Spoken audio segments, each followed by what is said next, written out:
ഇതൊരു കോമ്പറ്റീറ്റീവ് വേൾഡാണ്, മനസ്സിലായ? ഞാൻ ഈ ഡിഗ്രിയും കഴിഞ്ഞ് വേറെ ഏതെങ്കിലും കോഴ്സും പഠിച്ച് അതും പാസ്സായി ഇന്റർവ്യൂ തപ്പി നടന്ന് നല്ലൊരു ജോലിയും കിട്ടി 10 കാശ് സമ്പാദിക്കാനാവുമ്പോഴേക്കും താടിയും നരച്ച് മുടിയും കൊഴിഞ്ഞു. ഓർക്കുമ്പോ തന്നെടാ. ഇതിനൊരു പരിഹാരം ഉണ്ടാക്കി തരാൻ നിങ്ങക്ക് പറ്റുമോ? പറ പറ.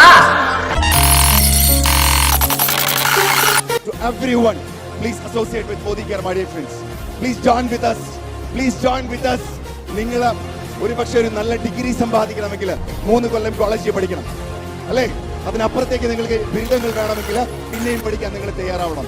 But I am inviting you all to just for a 2 year or 3 year Modi care നിങ്ങൾ ഒരു കോഴ്സ് ആയിട്ട് നിങ്ങൾ ചെയ്യുക. വീട്ടിൽ പോകുമ്പോൾ മിനിമം ഒരു ബെൻസ് ആയിട്ട് പോവാം. അതാണ് മോദി കെയർ ബിസിനസ് എന്ന് പറയുന്നത്.